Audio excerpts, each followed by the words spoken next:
Welcome to Spain and the area of Barcelona, and even though it looks sunny, it is freezing cold up here.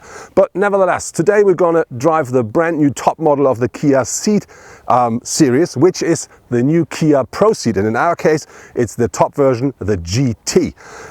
This is a 5-door shooting brake in the compact segment, and how it drives, what else it delivers and where it's weak, let's find out now.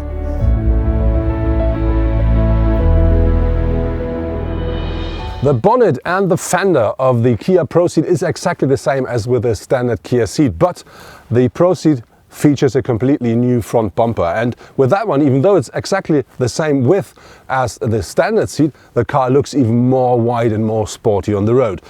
And to give the car the extra sporty look, we do find very often glossy elements like here and here, just to give him the extra kick. And very important with the car, it comes as standard with full LED headlamps and LED daytime running lights. And what I really like is these 4 single lamps here, because that reminds me a bit to the so-called ice cube design of the old Kia Ceed GT. And to give our version, the GT, the extra kick, you do find red elements right here, and you do find this red stripe here at the front wing, just to give the car the extra sporty look and to identify it as the GT.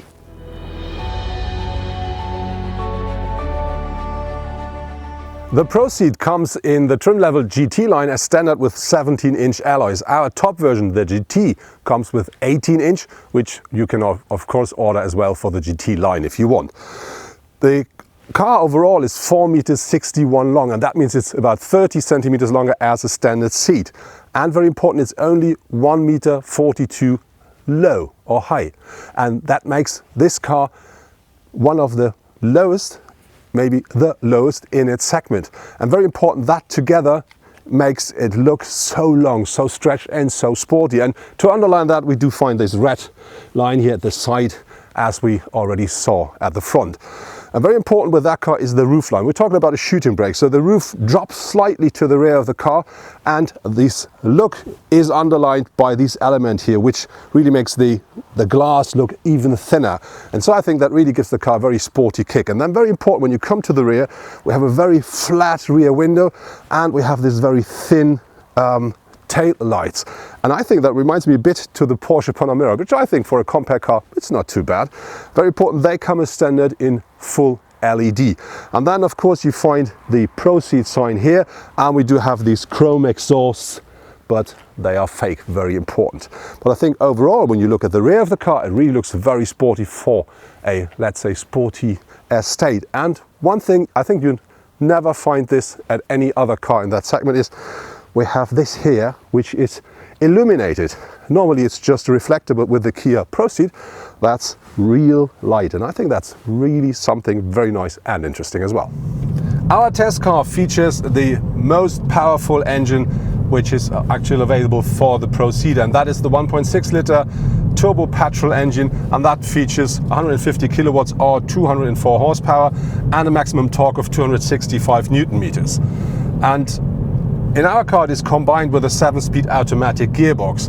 And if you want to drive that car, let's say, a bit more sporty, you have to put into account that even when you drive in sports mode and you just push the pedal to the metal, it takes a moment until the revs are there and until then the car starts accelerating.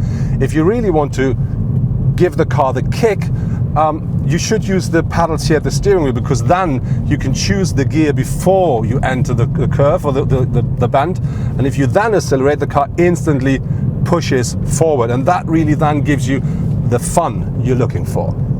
There are 3 different engines available for the new ProCeed, which is one diesel. It's a 1.6 liter engine that delivers 136 horsepower, and then we have 2 petrol versions. The smaller one is a 1.4 liter that delivers 140 horsepower, and the top version we're driving, which is the 1.6 liter, and that then offers 204 horsepower. Very important, for all the cars you can choose between a 6-speed manual gearbox or a 7-speed DSG, and all these cars of course are front wheel powered. The noise level inside of the ProCeed, I think, is absolutely fine for a compact car, and very nice is that you always hear a little bit of a sporty sound from the engine, even if you drive in standard mode. But if you then put the car into sports mode and drives it into the revs where it's really fun to drive, then you get the rev sound, so the engine sound you want, on top as well. Thanks to the special shape of the ProCeed, the Mercedes CLA shooting brake is basically the only real competitor of the Kia. But with a starting price of over 31,000 euros, the Mercedes is about 8,000 euros more expensive than the base of the ProCeed. In addition, at Mercedes you have to pay for a lot of special equipment, which comes with a Kia's base. Even though the ProCeed really features a very modern and stylish design, it also offers the boot size of a real estate, because with the rear seats up, the luggage compartment features 594 liters of maximum capacity. If you fold down the rear seats, that increases up to 1,545 liters, so really a big number. And very important, we do have these hinges here, and we do have the system to really keep your luggage in position safely and secure. And what I really like is underfloor, you have an extra compartment here and another quite deep compartment here. And this is something I really like, because you can put stuff in there which will not roll around while driving. So that's a very nice feature as well. The boot of the Kia wins the comparison. With 495 liters of load capacity, the CLA shooting brake offers about 100 liters less when the rear seats are up. The maximum capacity of up to 1,354 liters of the CLA is about 200 liters less than at the ProCeed. The space the ProCeed offers for the driver and co-driver is absolutely fine. Even me, as a tall person with nearly 2 meters, I do really sit comfortably in the car. And very important, I can pull the steering wheel quite close to me, so I have the car under perfect control. Important is, we do not have the optional sunroof mounted. So I do have some space left here, but if you're a tall person, you want to order the sunroof, you better try that before you tick the box for this extra, because there's not so much space left. But I think more important is behind me, there's not so much space, but I'm not a standard person. But I had a closer look inside of the car of a colleague of mine, which is about 1.85 m, and I think behind him an adult can easily and comfortably take place. Let's talk about the materials and the craftsmanship inside of the car. And I have to say, you will find loads of soft touch materials inside of the car. You'll find it here at the doors, you find it at the dashboard, you find it here at the lower side of the dashboard as well, and on top you do have leather. And we only have plastic down here around the gear knob, and a little bit more into the center console. But very important, here we do find glossy black as well, which looks absolutely great. It's a bit sensitive, but it really looks very nice. And on top of this, with our car, we do have this very nice red stitching here, for instance, at the steering wheel, at the gear shift knob, and on this leather seats, which are a standard in our GT. And I really have to say that lifts the level of the interior a lot. The standard equipment of the Kia ProCeed is really great. Already the base model offers a heated leather steering wheel, a high beam assistant, a cruise control, a rear view camera and more.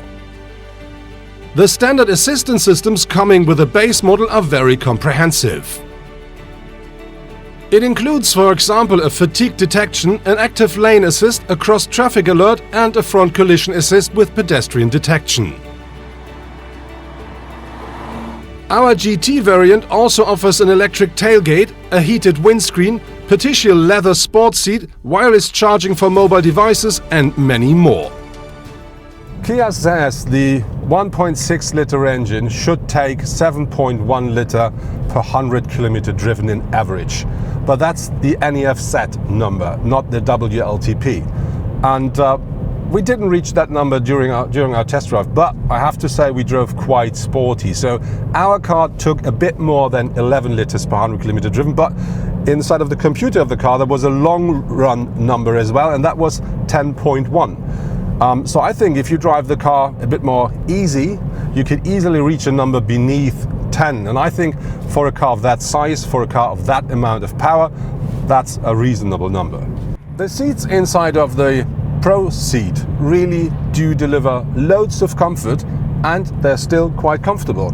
And this support is very important if you want to drive the car more sporty.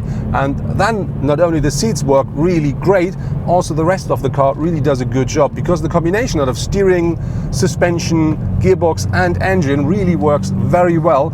And when you then push the button for the extra sports mode, the car completely gets a bit more crisp, and then you can really have great fun with it. So it's always very nice to drive. You always have the feeling of having the car under perfect control, and it's really, really nice. And very important is on the other way, of course, if you have one of these super sports compact cars like a car with 300 horsepower, yes, that's more sporty than this one here. But on the other hand, if you only want to have a very sporty estate, that car delivers more than you need. That was my test drive with the new Kia ProCeed GT. And if I have to say what's the downside of the car, the only wish I can make is I would love to see a bigger engine in that car to give me more power, because then it will deliver even more driving pleasure. But on the other hand, Kia really managed it to put all the practicability and all the space of an estate into a very, very nice shell. On the other hand, there is on top the price of the car, because the base model, the GT line with a small engine, starts in Germany at a little bit less than 28,000 euros. Our car, the GT version with the big 204 horsepower engine and the automatic gearbox, starts at a little bit more than 33,000 euros. And I think these are very, very good arguments for two very nice cars.